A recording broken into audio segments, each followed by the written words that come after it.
जय हिंद मेरे प्यारे विद्यार्थियों, आपका अपना channel reading time A satisfactory solution of GK. तो आज एनसीईआरटी सार संग्रह का हम लोग पार्ट नंबर 6 देखेंगे और 1 से लेकर 5 तक आप लोग नहीं देखे होंगे तो आप प्लेलिस्ट में जाइएगा, वहाँ एनसीईआरटी सार संग्रह करके आपका प्लेलिस्ट बना दिए हैं। वहाँ पे आपका इंडियन पॉलिटी का भी पूरा क्वेश्चन आपको डाल दिया गया है और भारतीय भूगोल का भी आपका 1 से लेकर 5 तक डाल दिया गया है। तो आज हम लोग 6 नंबर क्वेश्चन देखेंगे।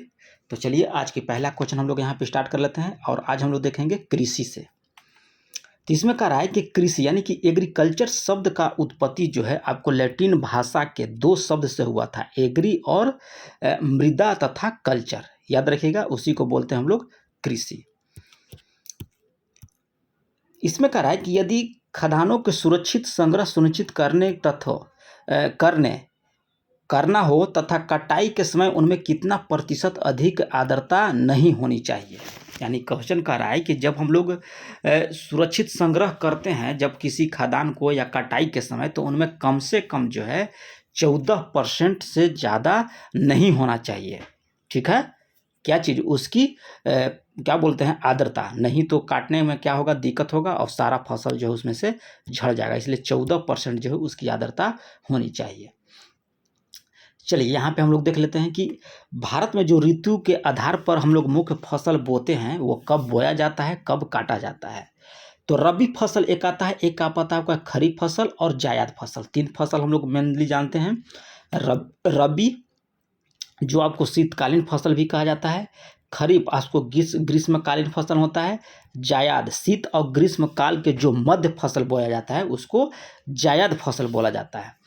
रबी फसल में कौन कौन आते हैं, तो आपको गेहूं, चना, जौ, मटर, सरसों, मसूर, राई और आलू जो हैं ये आप आते हैं रबी फसल के अंतर्गत। खरीफ फसल के अंतर्गत आते हैं चावल, ज्वार, बाजरा, मक्का, तिल, मूंगफली, उड़द, कपास, रागी और सोयाबीन। जायद फसल के अंतर्गत आपको जैसे हो गया तरबूजा हो गया, खरबूजा होगा, ककड़ी हो गया, भिंडी, खीरा और अन्य विभिन्न प्रकार के आपका सब्जी की खेती भी किया जाता है आपको जायद में। याद रखिएगा कि शीत और ग्रीष्म के मध्य जो होता है उसको जायद बोला जाता है। रबी फसल जो है आपको अक्टूबर नवंबर में बोया जाएगा और मार्च अप्रैल के समय जो है उसको काट लिया जाता है। खरीफ फसल जो है आपको जून जुलाई के समय बोया जाएगा और अक्टूबर नवंबर के बीच जो है इसको काट लिया जाएगा। वहीं जायद फसल की बात कर लेंगे हम लोग, तो मार्च और अप्रैल के बीच जो है आपको बोआ जाता है और जून जुलाई के मध्य जो है यह काट लिया जाता है, क्योंकि जायद कटाएगा तभी रबी होगा, यदि खरीफ फसल रोपाएगा और खरीफ फसल कटाएगा तब आपको रबी फसल होगा। ठीक है, चलिए ये ट्रिक आप लोग जान लेंगे। अगला देखिए कह रहा है कृषि में युग्म पैदावार का क्या मतलब है, तो विभिन्न मौसम में 2 फसलें उगाना। मिश्रित खेती का प्रमुख विशेषता क्या है कि पशुपालन और कृषि उत्पादन को एक साथ करना, इसको मिश्रित खेती कहा जाता है। गलती से मत समझ लीजिएगा कि खरीफ और रबी एक साथ हो गया, ठीक है, तो वो आपके साथ खेला हो जाएगा। इसलिए यहाँ पे याद रखिएगा कि मिश्रित खेती तो पशुपालन और कृषि उत्पादन को एक साथ करना। भारत में कहा है कि संकार्य यानी कि चालू जोतों का सबसे बड़ा औसत आकार किस राज्य में है, तो ये आपको है राजस्थान में। आगे कह रहा है कि दक्षिण भारत में उच्च कृषि उत्पादकता यानी कि हाई एग्रीकल्चर प्रोडक्टिविटी का क्षेत्र जो है आपको तमिलनाडु तट पर पाया जाता है, किसका, उच्च कृषि उत्पादकता का।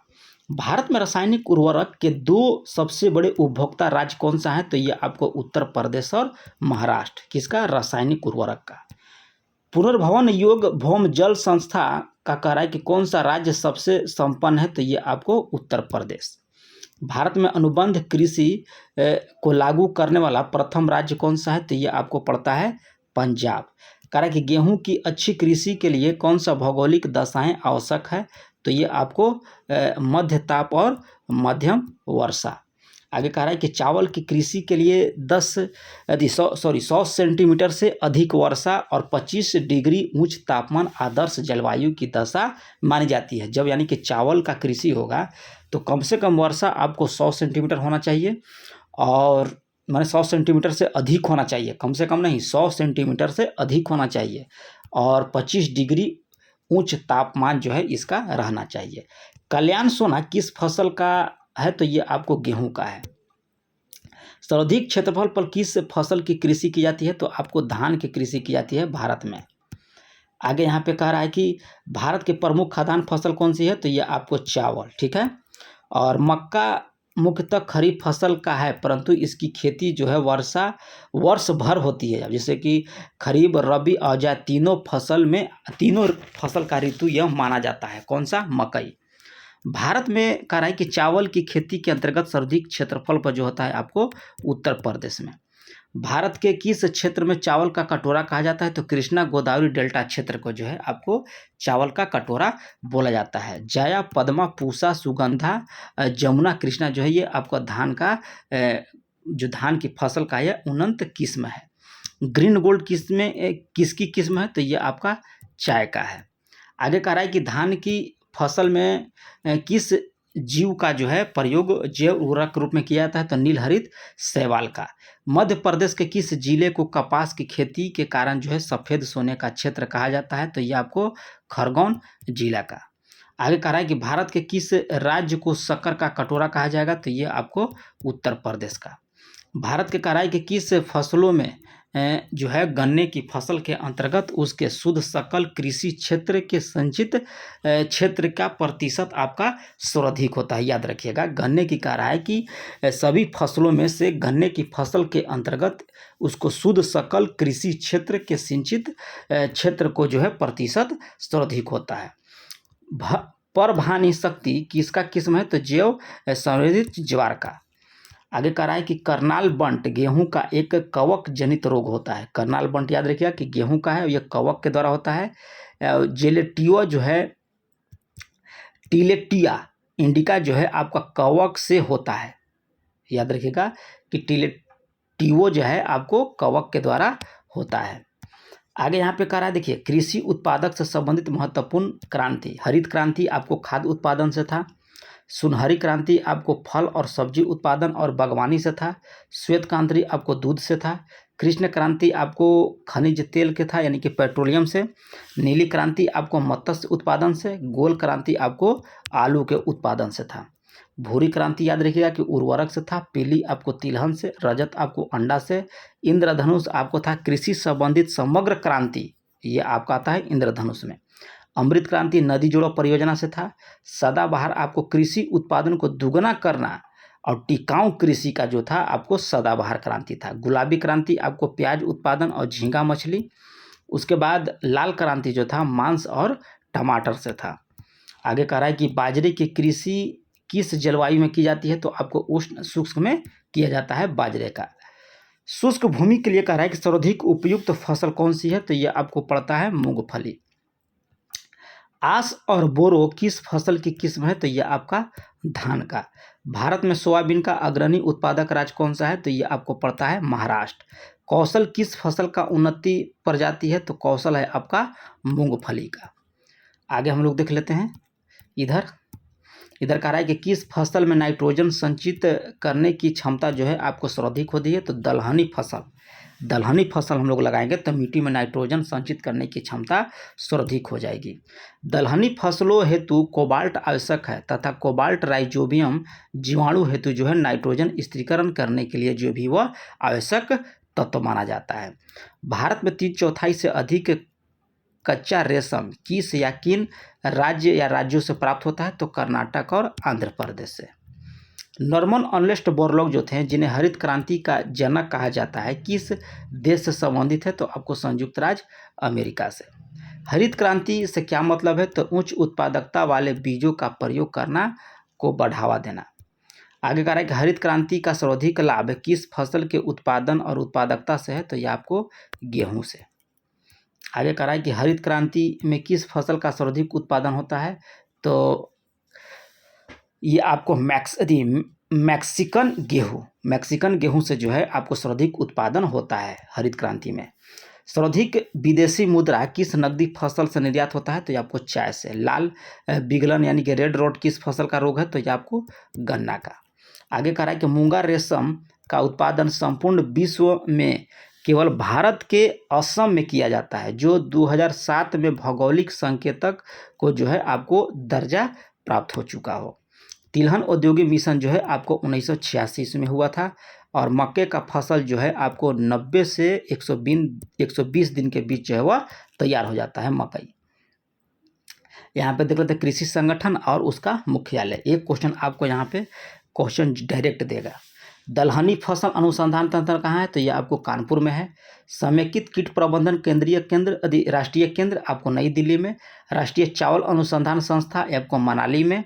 और अर्ध शुष्क क्षेत्रों हेतु अंतरराष्ट्रीय फसल अनुसंधान आपको पड़ता है हैदराबाद में। और सूखे क्षेत्र के में अंतर्राष्ट्रीय कृषि अनुसंधान केंद्र जो है आपको अलेप्पो में है। और राष्ट्रीय कृषि और ग्रामीण विकास बैंक पड़ता है आपको मुंबई में। अंतर्राष्ट्रीय मक्का और गेहूं वृद्धि केंद्र जो है आपको मैक्सिको में है। आगे देख लिए क्या कह रहा है? कह रहा है कि कॉफ़ी बोर्ड आपको बेंगलुरु में है। और रबड़ बोर्ड आपको कोयटम केरल में। चाय बोर्ड आपको कलकत्ता। तंबाकू बोर्ड आपको हो जाता है आंध्र प्रदेश। मसाला बोर्ड आपको कोच्चि यानी कि केरल में। और राष्ट्रीय मांस यानी कि पोल्ट्री जो है आपको नई दिल्ली में। और अंगूर प्रसंस्करण बोर्ड जो है आपको पूना में है। आगे देख लिखा है कि दक्षिण भारत में चाय की खेती पश्चिम घाट के नीलगिरी तथा इलायची की पहाड़ी के निचले ढालों पर किया जाता है। ठीक है, चलिए नेक्स्ट क्वेश्चन हम लोग यहाँ पे देख लेंगे। आगे यहाँ पे दिया है भारत में जो झूम के कृषि के प्रकार हैं उसके बारे में दिया है। ठीक है, तो उत्तर पूर्वी राज्य में यानी कि असम, मेघालय, मिजोरम में जो आपको होता है झूम, उसको झूम कृषि के नाम से जाना जाता है। आंध्र प्रदेश और उड़ीसा में जो होगा उसको पोद्दू, पामाडाबी, केमान और बरीगा। ठीक है, पश्चिम घाट में इसको कुमारी के नाम से जाना जाता है। केरल में याद रखिएगा कि पोनम और पोणम। ठीक है, चलिए मध्य प्रदेश और छत्तीसगढ़ में याद रखिएगा कि बीबर या दहिया, मसान, पेंडा और बीरा, ये सब जो है आपको झूम कृषि का नाम दिया गया है। दक्षिण पूर्वी राजस्थान में आपको वालरा, मणिपुर में पामलू, हिमालय क्षेत्र में खील, झारखंड में कुरुल या कुरुआ, छत्तीसगढ़ में आपको दीपा। ठीक है, अंडमान निकोबार द्वीप समूह में भी इसको दीपा बोला जाता है। बाराक घाटी सर्वाधिक महत्वपूर्ण फसल कौन सा है? तो धान और चाय। भारत के किस राज्य में फसलों का बगीचा कहा जाता है? तो ये आपको केरला को। आगे कह रहा है कि लौंग और पुष्पकली से प्राप्त होती है जिसका सर्वाधिक खेती जो है आपको केरल में की जाती है। अगला क्वेश्चन हम लोग यहाँ देख लेते हैं। कह रहा है कि भारत में काला सोना के रूप में कौन सा फसल है? तो ये आपको काली मिर्च, काला सोना। सर्वाधिक काजू आपको होता है महाराष्ट्र में। और शक्ति 1 शक्ति 2 जो है किस फसल का आनुवंशिकी है? तो यह आपको मक्का का है। आगे देख लिखा है कि वाणिज्यिक स्तर पर केसर का उत्पादन जो है आपको जम्मू कश्मीर में होता है। और चाय की खेती के लिए पहाड़ी ढाल क्षेत्र वार्षिक वर्षा जो है आपको 2 सेंटीमीटर से अधिक और 24 से 30 डिग्री तापमान जो है आपका उपयुक्त माना जाता है। प्रसंस्करण हेतु आलू की सबसे अच्छी किस्म कौन सा है? तो कुफरी, चिप्सोना, याद रखिएगा आलू का है। ललित किस फसल का उन्नत किस्म है? तो ये आपको अमरूद का है ललित। आगे देखिए इधर क्या दिया है। इधर कह रहा है कि उत्तराखंड में उगाए जाने वाले अनाज मंडुआ का निर्यात अधिकांशतः किस देश में किया जाता है? तो ये आपको जापान में। निर्वाहक मूलक कृषि का अंतर्गत मोटे अनाज और चावल का उत्पादन किया जाता है, याद रखिएगा। अदरक के खाने योग्य भाग जो होता है आपका प्रकंद होता है। भारत का कह रहा है कि कौन सा राज्य खाद्य उत्पादन में प्रथम स्थान है? तो उत्तर प्रदेश का। केरल राज्य विश्व के किसके उत्पादन के लिए प्रसिद्ध है? तो गरम मसाला के लिए केरल। यहाँ पे देख लेते हैं कृषि अनुसंधान। तो राष्ट्रीय मत्स्य उद्योग आपको पड़ता है हैदराबाद में। चावल अनुसंधान पड़ेगा शोध संस्था कटक में। डेयरी निगम और राष्ट्रीय डेयरी विकास बोर्ड आपको आनंद में। राष्ट्रीय डेयरी अनुसंधान आपको करनौल में। गन्ना प्रजनन आपको कोयम्बटूर। केंद्रीय कॉफ़ी आपको चिकमंगलूर। जूट कृषि आपको बैरकपुर में। और केंद्रीय उर्वरक गुणवत्ता नियंत्रण और प्रशिक्षण संस्था आपको पड़ता है फरीदाबाद में। टीडी चेतावनी संगठन जो है आपको जोधपुर में। कृषि विपणन एवं निरीक्षण निदेशालय आपको फरीदाबाद में। राष्ट्रीय पौध संरक्षण और प्रशिक्षण संस्था ये आपको हैदराबाद में है। और चौधरी चरण सिंह राष्ट्रीय कृषि विपणन संस्था पड़ता है आपको जयपुर में। भारतीय चारागाह और चारा अनुसंधान संस्था पड़ता है आपको झांसी में। और केंद्रीय चारा बीज उत्पादन फर्म जो है आपको हैसर घाटा में पड़ता है। विवेकानंद पर्वतीय कृषि अनुसंधानशाला आपको पड़ेगा अल्मोड़ा में। और केंद्रीय कृषि अनुसंधान संस्था यह आपको पड़ता है नई दिल्ली में। आगे कह रहा है कि लघु कृषि व्यापार आपको पड़ेगा नई दिल्ली में। अब पशु रोग जांच प्रयोगशाला आपको पूना में है। पशु स्वास्थ्य संस्था आपको जालंधर में। अब पशु चिकित्सा आपको जैविक में। ठीक है, चलिए आगे देख लेते हैं कि राष्ट्रीय पटसन और सब एवं संबंधित रेशा अनुसंधान आपको पड़ता है कोलकाता में। और भारतीय प्राकृतिक रेजिन्स एवं गम संस्थान जो है आपको रांची में है। चलिए आगे देख लेते हैं। कह रहा है कि मालवीय विकास अमर आजाद बहार पारस और अरहर, ये जो है आपको अरहर का जो है यह प्रमुख किस्म है। चलिए आगे देख लेते हैं। कुल खादान आपको उत्तर प्रदेश में सबसे प्रथम स्थान है। ठीक है, फसल में। फिर उसके बाद मध्य प्रदेश, फिर उसके बाद तीसरा नंबर पंजाब का आता है। दलहन में आपको मध्य प्रदेश प्रथम स्थान पर, महाराष्ट्र द्वितीय और राजस्थान तृतीय है। तिलहन में सबसे आगे है राजस्थान, फिर मध्य प्रदेश, उसके बाद गुजरात। मोटा अनाज में कर्नाटक, राजस्थान, उसके बाद महाराष्ट्र का नंबर आता है। इधर देख लीजिए शीर्ष राज्य कौन सा है चावल में, तो चावल में आपका है पश्चिम बंगाल, फिर जम्मू कश्मीर, उसके बाद पंजाब। देख लीजिएगा आप लोग टेबल को, वीडियो को पॉज करके। ठीक है, चलिए आगे देख लेते हैं हम लोग। कह रहा है कि भारत में दालों का सबसे बड़ा उत्पादक राज्य कौन सा है, तो मध्य प्रदेश दाल का है। सोयाबीन भी आपका मध्य प्रदेश का है। भारत में सबसे बड़ा चाय असम में होता है। सोनालिका, अर्जुन और कल्याण सोना ये आपको गेहूं का है। पेकिंग ये किस फसल की लाभकारी प्रक्रिया है, तो ये आपको मूंगफली का।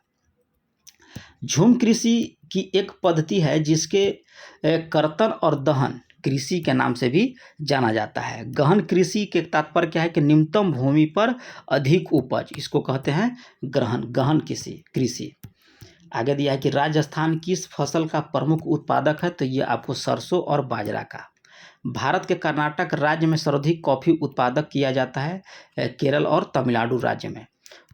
उकठा रोग किस फसल में प्रभावित होता है, तो आपको चना का। भारत का सबसे बड़ा रबड़ नारियल उत्पादक है आपका केरल, रबड़ और नारियल का।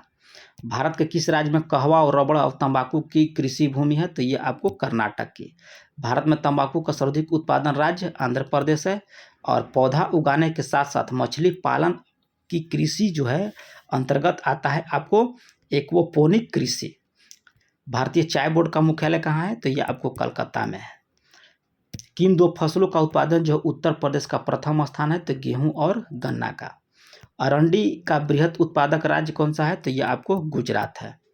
सदाबहार क्रांति किससे संबंधित है, जैविक कृषि को प्रोत्साहित करने और उत्पादन बढ़ाने से। भारत में कहा है कि चीनी के प्रथम 3 अग्रणी उत्पादक राज्य कौन से हैं, तो उत्तर प्रदेश, महाराष्ट्र और कर्नाटक। सर्वाधिक रेशम उत्पादक वाला राज्य तो ये आपको होता है कर्नाटक। अब भारत का कौन सा राज्य जो है नमक मूंगफली का प्रथम स्थान है, तो ये आपका गुजरात। राष्ट्रीय बागवानी बोर्ड की स्थापना 1984 में किया गया था। अब यहाँ पे देख लेते हैं कि शीर्ष 5 उत्पादक राज्य। ठीक है, तो आपको आंध्र प्रदेश है, पश्चिम बंगाल, कर्नाटक, उड़ीसा और गुजरात है। ठीक है, चलिए आगे देख लेते हैं कि सुनहरा रेशा क्रांति का संबंध जो है आपको जूट उत्पादन से है, तथा जूट का भारत में जो है का स्वर्णिम तंतु भी कहा जाता है, यानी कि गोल्डन फाइबर ऑफ इंडिया कहा जाता है आपको जूट का। तो ये रहा है आप लोग का भूगोल का पार्ट नंबर 6 एनसीईआरटी का। तो इसका 7 पार्ट आपको नेक्स्ट डे मिलेगा। तो मिलते हैं नेक्स्ट वीडियो में, तब तक के लिए धन्यवाद।